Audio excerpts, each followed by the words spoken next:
beaucoup. Bonjour à toutes et tous. Et je vais essayer de ne pas retarder l'heure du déjeuner. Merci Marie de m'avoir demandé de présenter cette aventure dans laquelle on s'est embarqué il y a un peu plus de 2 ans. Pas 10 ans, mais un peu plus de 2 ans et qui, je pense, a été une aventure assez structurante. On en a parlé ce matin, mais notamment pour réunir autour de la même table plusieurs cohortes en population générale autour d'une même crise sanitaire que tout le monde a traversée et qu'on n'a pas fini malheureusement encore de traverser, je crois. Alors juste pour replacer le contexte de l'époque et pour remettre quelques éléments de calendrier, les premiers cas, le 8 décembre, c'est cette épidémie, ce cluster de cas sur le marché de Wuhan. Et puis je ne vais pas lister toutes les dates, mais vous voyez les premiers cas importés en France, c'est le 24 janvier. La déclaration de la situation pandémique par l'OMS, c'est le 11 mars. Et vous vous souvenez tous de cette date du 17 mars, qui est la date du premier confinement, d'ailleurs du seul qui a été réellement le confinement en France. Le même jour, une réunion qui se tient à l'Institut de santé publique avec les différentes cohortes et la décision de mettre en place un projet s'appuyant sur les grandes cohortes en population générale pour aborder un certain nombre de questions sur cette pandémie qui était en train d'arriver sur le territoire français. Alors, pourquoi d'abord s'appuyer sur des cohortes existantes ? L'argumentaire était assez facile à trouver, il a été largement rappelé ce matin. Il y a des faits de type bien caractérisés, on connaît bien les participants. Il y a des biobanques qui sont préalablement constituées. Dans le cadre d'une maladie infectieuse émergente, c'est un critère extrêmement important puisque, et vous en aurez une illustration un peu plus tard, on est capable de caractériser le statut pré-pandémique de la population grâce à ces biobanques. Il y a l'accès à des données sur le soin, notamment par l'intermédiaire du chaînage, et ça a été déjà largement présenté avec les données de l'assurance maladie dans le cadre du SNDS.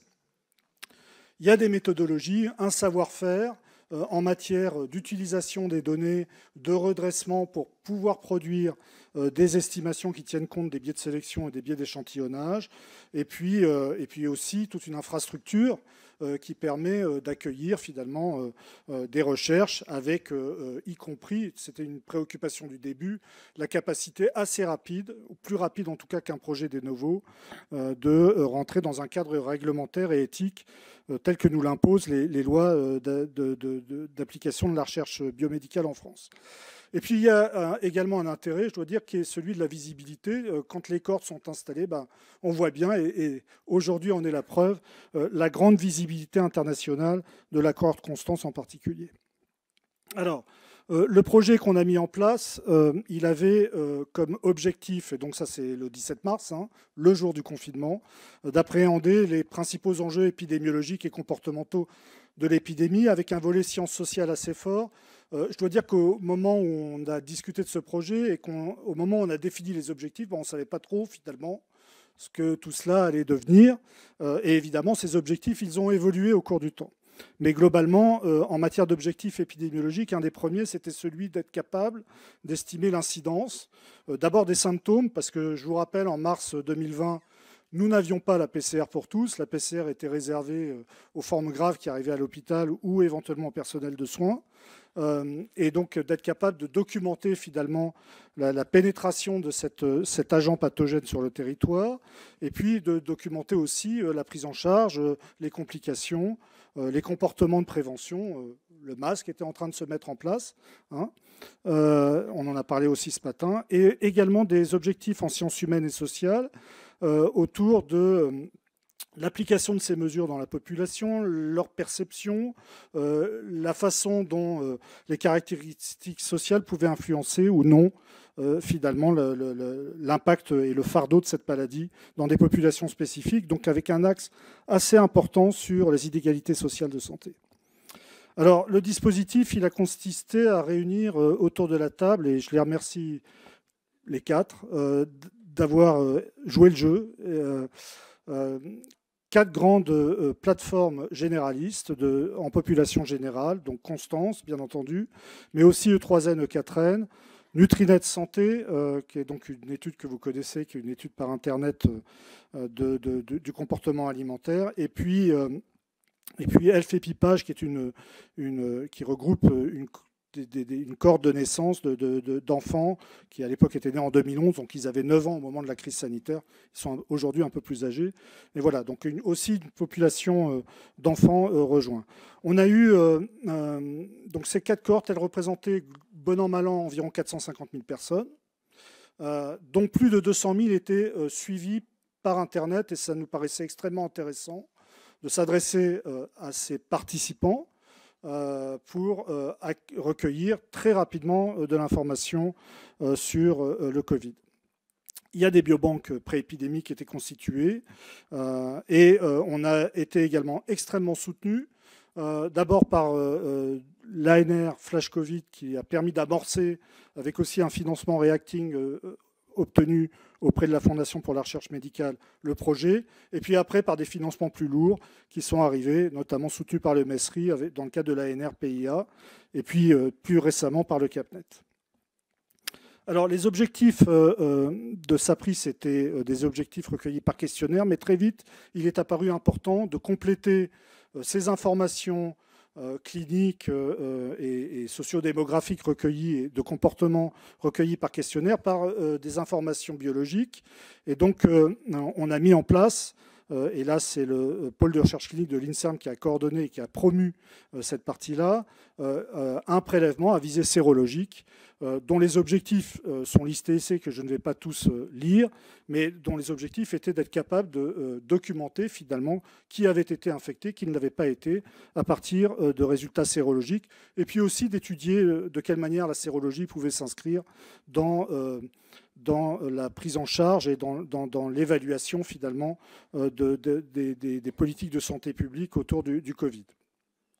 Il y avait d'autres objectifs liés à la sérologie. On ne savait pas trop au moment de l'arrivée de l'épidémie quelle était la part, par exemple, d'infections asymptomatiques ou peu symptomatiques qui ne seraient pas répertoriées ou identifiées comme telles par les participants. Et puis un objectif qui reste toujours d'actualité, c'était finalement d'être capable, à partir du résultat de la sérologie, d'établir quelque chose qui est compliqué à obtenir aujourd'hui malgré tout, des corrélats de protection immunologique, donc une prise de sang qui vous permet de dire quel est votre niveau de risque si vous êtes exposé à tel ou tel virus. À l'époque, on ne parlait pas du tout de variants, même si c'était bien sûr une préoccupation des virologues.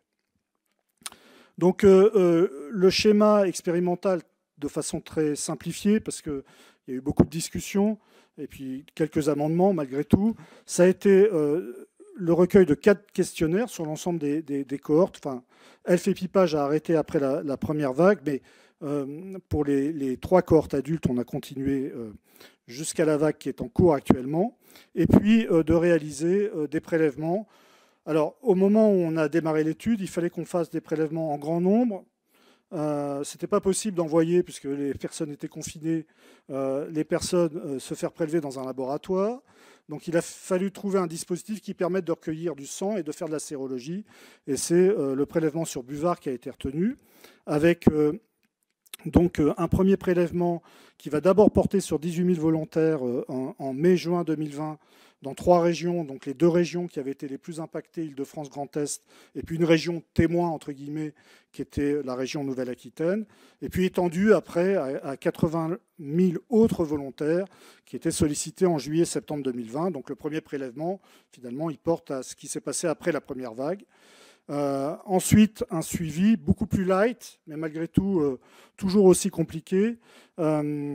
L'année dernière, sur 22 500 volontaires, donc à la fois des participants échantillonnés, et je ne vous dirai pas pourquoi, mais il y a un plan d'échantillonnage bien sûr qui accompagne ce prélèvement, et des témoins et des contacts familiaux pour avoir une description de l'épidémie au niveau foyer. Et cette année, et ça se termine le 10 décembre, a priori, je dis ça devant Hélène Blanchet, 16 500 volontaires qui sont prélevés entre septembre et décembre. Voilà, donc la sérologie se fait sur buvard.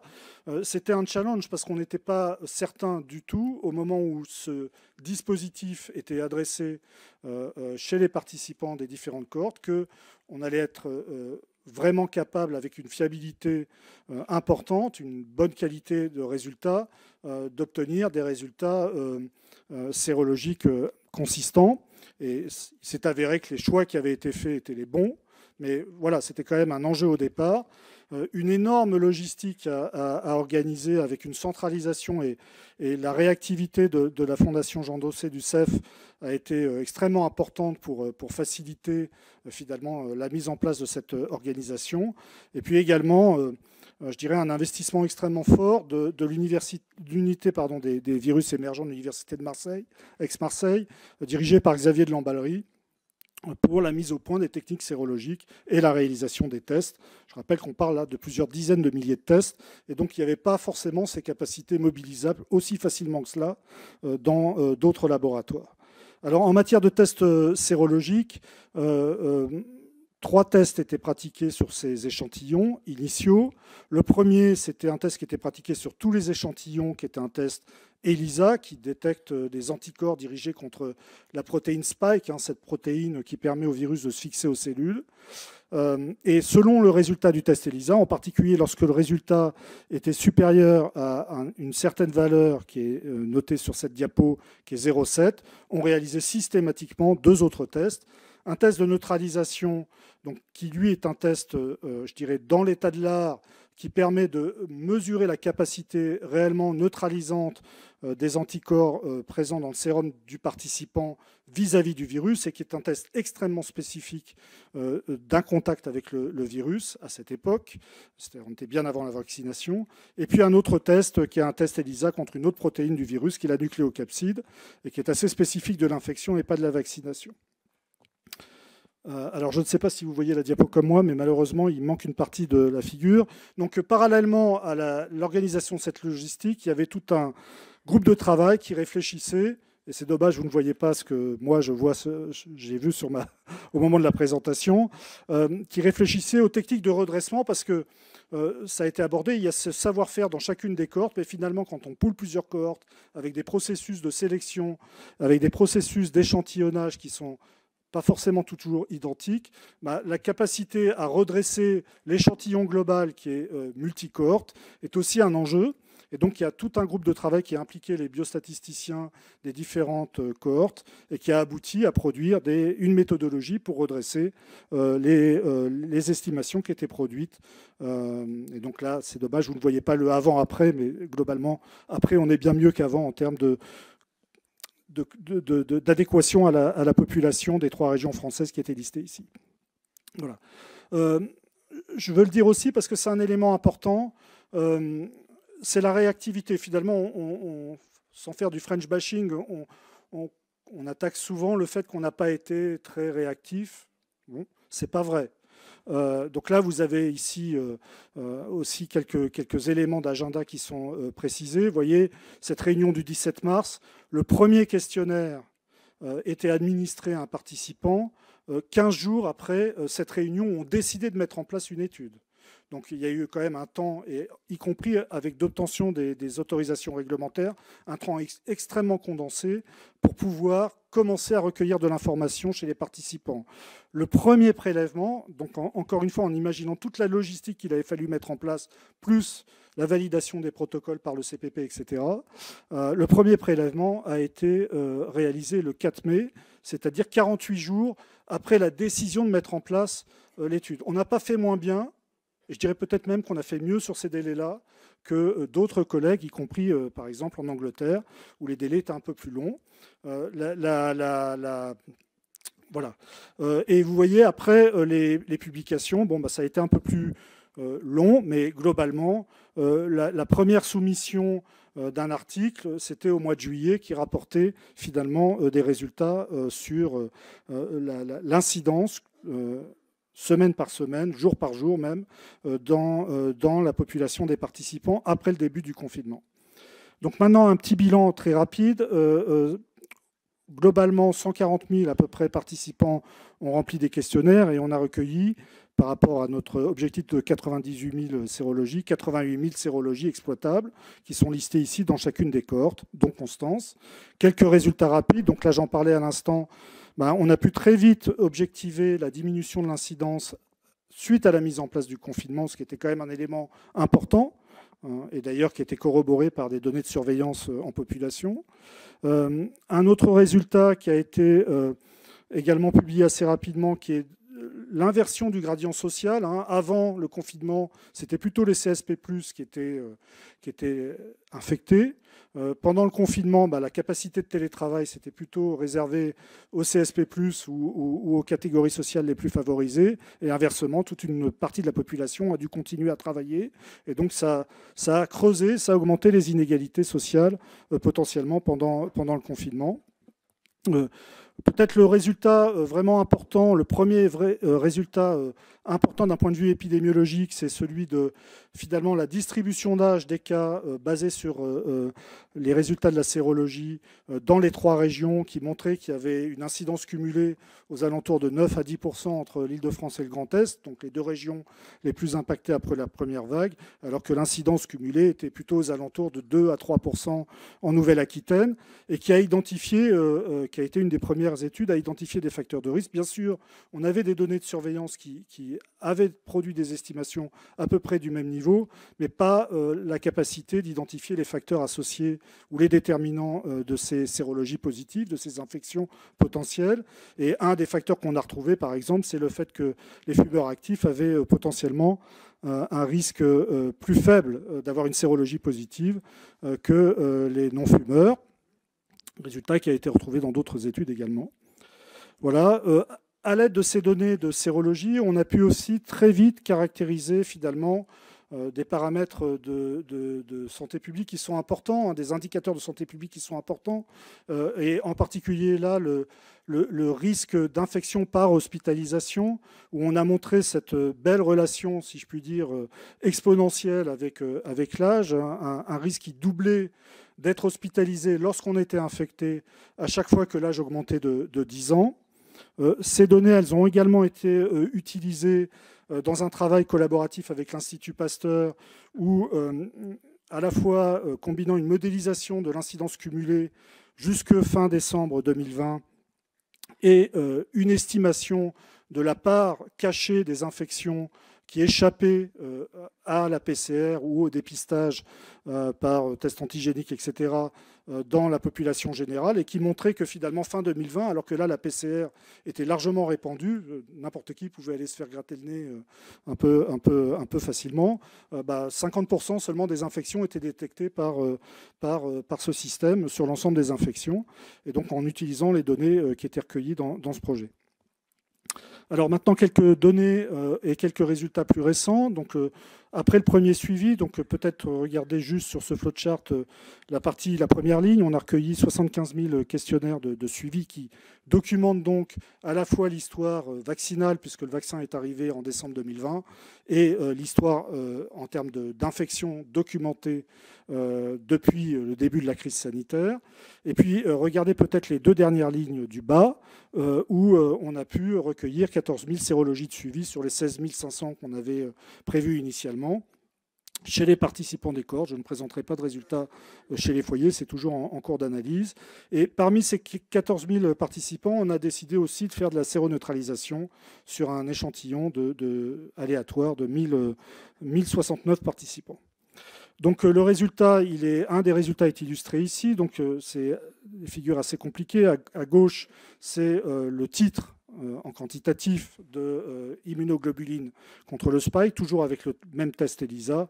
Et à droite, c'est la proportion de ceux qui sont au-dessus d'un certain seuil, un seuil qui avait été publié, qui était considéré comme un corrélat de protection immunologique, un seuil de 264. Alors, ce n'est pas la même unité que précédemment, mais 264 Binding Antibody Units, donc une unité consacrée et validée pour exprimer le titre ELISA. Et donc, ce qu'on peut voir globalement, et peut-être que c'est ça le plus intéressant, c'est que les 2 dernières barres, les sujets qui ont été infectés, donc qui ont eu un diagnostic avant d'être vaccinés, qu'ils aient eu 1 ou 2 vaccinations, eh bien ce sont ces sujets-là qui avaient le titre d'anticorps le plus élevé ou qui avaient la proportion la plus importante au-dessus de ce seuil de 264, plus que les sujets qui avaient reçu 1 ou 2 doses de vaccin, et surtout beaucoup plus que les sujets qui avaient été infectés mais non vaccinés. Donc ça, c'est un des résultats qui a été produit dans le cadre de cette étude. Un autre résultat recueilli à ce moment-là, c'était de regarder, donc là, chez des sujets qui avaient eu 2 vaccinations et aucune infection, qui n'avaient pas été infectés au cours de la première vague, comment évoluait le titre d'anticorps selon la durée entre le moment du prélèvement, sur le buvard toujours, et la date de la vaccination, la date de la dernière vaccination, puisqu'il y avait 2 vaccinations. Et on a clairement montré que les vaccins à adénovirus, le vaccin AstraZeneca, produisaient une réponse plus faible que les autres vaccins. En particulier, un point important, que la combinaison du vaccin AstraZeneca avec un vaccin ARN comme le Moderna ou le Pfizer, et que globalement, il y avait quand même une cinétique de décroissance des taux d'anticorps qui était extrêmement rapide. Alors là, un résultat qui n'est pas encore publié et qui est plus récent, qui est celui de la neutralisation qui a pu être réalisée. Et on a recherché les taux neutralisants contre 4 variants, à la fois le variant original Wuhan, alors pour les virologues on l'appelle le BAFPAT, et puis aussi le variant sud-africain dont on avait craint qu'il circule en France en 2021, mais qui finalement n'a pas circulé. Le variant Delta qui a circulé en France au cours du 2e semestre 2021. Et puis celui que vous connaissez tous maintenant, je pense, le variant Omicron. Et là, il s'agit du variant Omicron BA1, puisque à l'époque où les tests ont été réalisés, on n'avait pas encore toute la lignée des sous-variants d'Omicron et des sous-sous-variants comme ceux qui circulent actuellement. Le résultat intéressant, donc, c'est selon le profil finalement et l'histoire infectieuse et vaccinale des sujets, la capacité à avoir un titre neutralisant supérieur ou égal à 40 qui est considéré comme le titre protecteur. Et d'ailleurs, on a bien documenté après la première vague que ce titre était un très bon corrélat de protection immunologique.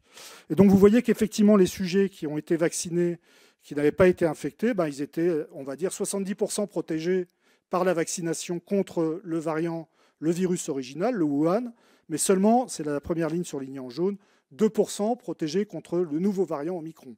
Donc ça met en exergue, finalement, sur des données en population générale, le fait qu'il y a un échappement immunitaire à ces différents variants. En revanche, les sujets qui avaient eu une infection puis une seule vaccination, eux, ils avaient relativement plus d'anticorps contre Omicron, alors que finalement, ils n'ont qu'une vaccination et une infection par un virus pendant la durée du suivi, que les sujets vaccinés non infectés. Voilà, juste pour conclure, un autre, parce que c'était un des objectifs du départ, c'était d'exploiter la biobanque pré-pandémique. Et donc là, c'est plus spécifiquement un projet qu'on a pu conduire sur Constance, qui était en partenariat avec Santé publique France et avec l'INSERM, et soutenu par le PIA, qui était de regarder finalement, c'était quoi le statut pré-pandémique des participants de Constance. Et donc on a pu réaliser 2 vagues d'analyse, une première qui a porté sur des prélèvements qui avaient été mis en biobanque entre novembre 2019 et le 16 mars 2020. Souvenez-vous, les premiers cas à Wuhan, le cluster, c'est le 8 décembre 2020. Et puis une deuxième analyse sur 4704 prélèvements. Donc les résultats ont été communiqués beaucoup plus récemment, plutôt pour confirmer entre septembre et octobre 2019. Alors le premier résultat, ça a été de constater qu'effectivement il y avait... donc là, vous avez une espèce de série temporelle. C'est pas une espèce, c'est une série temporelle dans laquelle les barres représentent le nombre d'échantillons testés chaque semaine. Et la courbe rouge représente la proportion de ceux qui sont positifs en ELISA, dont on sait que la spécificité n'est pas de 100%. Donc il n'est pas étonnant d'avoir des positifs, mais malgré tout, on a l'impression qu'il y a un décrochage entre avant les fêtes, avant le 1er janvier et après le 1er janvier, comme si le virus circulait déjà un petit peu plus après le 1er janvier en France, alors que les premiers cas d'importation en France, c'était le 24 janvier. Si on regarde maintenant ceux qui étaient positifs en ELISA et positifs en neutralisation, eh bien on a eu la surprise de constater qu'on avait 13 participants qui avaient à la fois les deux, donc les 2 positivités, dont certains avaient des titres neutralisants élevés et qui avaient été prélevés tous avant le 1er février, c'est-à-dire avant même l'arrivée des premiers cas d'importation, les 3 personnes qui sont arrivées de Chine et qui sont décrits comme les premiers cas survenus sur le territoire français, enfin observés sur le territoire français. Donc 13 participants, ils ont tous été après investigués, et donc il a fallu remonter aux renseignements nominatifs. Donc ça aussi, ça a été assez lourd à mettre en place, mais une équipe de Santé publique France a pu les interroger pour savoir finalement s'ils avaient des circonstances favorisantes ou s'ils avaient présenté un épisode clinique récent qui pouvait être inexpliqué en lien avec cette sérologie positive au nouveau variant, au nouveau virus, SARS-CoV-2. Et effectivement, certains présentaient soit un syndrome qui était resté inexpliqué, soit des circonstances spécifiques. Et je vous donne cet exemple du participant numéro 8 qui a voyagé en Chine entre octobre 2017 et le 9 décembre. Il a atterri sur le territoire français le 9 décembre. Il n'est jamais passé à Wuhan. Il était toujours à plus de 400 km et vous avez même son parcours représenté sur la carte, qui figure sur la diapo, et qui avait une sérologie positive, à la fois en ELISA, bien sûr en neutralisation, mais aussi en nucléocapside. Donc ça fait beaucoup d'éléments pour croire, ou en tout cas pour penser qu'il a réellement été infecté. Et qui par ailleurs, d'ailleurs, il a été inclus dans sa prise, ce participant. Il a aussi une sérologie de suivi positive, qui est restée positive. Donc il y a peu de chances que ce soit un faux positif, même si il est possible qu'il y ait des faux positifs parmi ces 13 participants. Voilà, donc là c'est la fin. On a voulu confirmer plutôt qu'il n'y avait pas de positif avant le mois de novembre dans les échantillons pré-pandémiques. Donc. Et là, beaucoup plus de tests sérologiques ont été réalisés, mais si vous regardez juste les 2 dernières lignes, on a globalement seulement 5 des 4704 sujets qui ont un test ELISA positif et un test de neutralisation qui est à la limite de la positivité puisqu'il est à 40. Et c'est des dilutions de 2 en 2. Donc 40, c'est moins que 80, c'est moins que 160, etc. Donc on a 5 participants qui sont borderline pour la neutralisation. Ce qui a été fait de façon complémentaire et qui est en cours d'exploitation et que je trouve très intéressant aujourd'hui, c'est de regarder pour tous les patients qui avaient un ELISA positif, ou intermédiaire, donc ils sont environ 340, et de prendre un groupe témoin de patients, de participants, moi aussi j'ai cette déformation, de participants 340 qui avaient un ELISA négatif, de regarder quel était leur statut vis-à-vis des coronavirus saisonniers. Et donc c'est ce qui est représenté sur cette diapo, qui n'est pas tellement mise en forme, mais vous avez sur les box plots sur la figure du dessus, qui sont sur une échelle, vous voyez, qui est log, donc attention, les différences réelles sont plus marquées.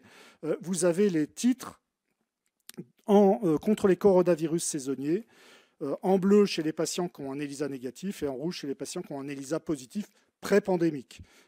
Et vous voyez que, au moins sur les 3 premières séries de box plots qui titrent les anticorps contre une des protéines, qui est une protéine très spécifique des coronavirus saisonniers, les box plots rouges sont plus élevés que les box plots bleus, ce qui signifie qu'il y a une cross-protection, une cross-corrélation, je ne sais plus comment on doit le dire, entre le fait d'avoir été exposé à des coronavirus saisonniers et avoir une immunité contre ces coronavirus saisonniers et le fait d'avoir une immunité pré-pandémique contre le SARS-CoV-2. Voilà, donc ça c'est la conclusion de ce petit travail. Bien sûr, on ne peut pas parler de tout ce qui a été fait sur cette étude. Donc, il y a eu un très gros investissement sur les facteurs associés à la persistance des symptômes, en particulier avec l'équipe de Constance et avec l'équipe de Cédric Lemogne, qui a abouti à la publication de plusieurs travaux et qui s'est prolongé dans le cadre d'un projet qui est en cours. On a inclus notre 1000e sujet la semaine dernière, qui s'appelle COPER, qui vise à identifier les facteurs immuno-inflammatoires associés à la persistance de symptômes après Covid. Il y a eu énormément de travaux aussi, beaucoup de travaux publiés sur la santé mentale et la conséquence sur les comportements, l'hyperactivité en particulier, les troubles d'attention chez l'enfant liés au confinement, liés à l'infection, liés au confinement et à l'infection dans la cohorte Elfépipage.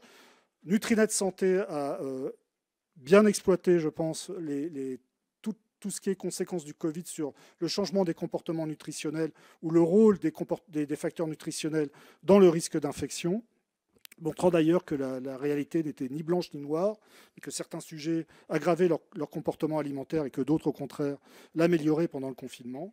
Et puis d'autres travaux que je ne vais pas citer, mais je remercie les auteurs, ils ont été importants. On a aujourd'hui publié 25 papiers, il y en a 6 qui sont soumis. Voilà, et donc pour terminer, bien sûr, je remercie les participants des cohortes, parce que sans eux, nous n'aurions rien. Et puis aussi l'ensemble des équipes qui ont contribué à ce projet, qui reste une aventure aujourd'hui. Donc les équipes constituantes des cohortes, Constance, E3N, E4N, Nutrinet Santé, Épipage, ELF, l'équipe de mon laboratoire qui s'est aussi beaucoup détournée de ces projets en cours pour pouvoir se consacrer pendant un temps à ce projet, le CEF qui a été et qui reste la biobanque de notre étude et qui est un acteur majeur, l'unité des virus émergents, le PRC de l'INSERM et l'Institut de santé publique, sans oublier tous nos soutiens financiers. Et je vous remercie.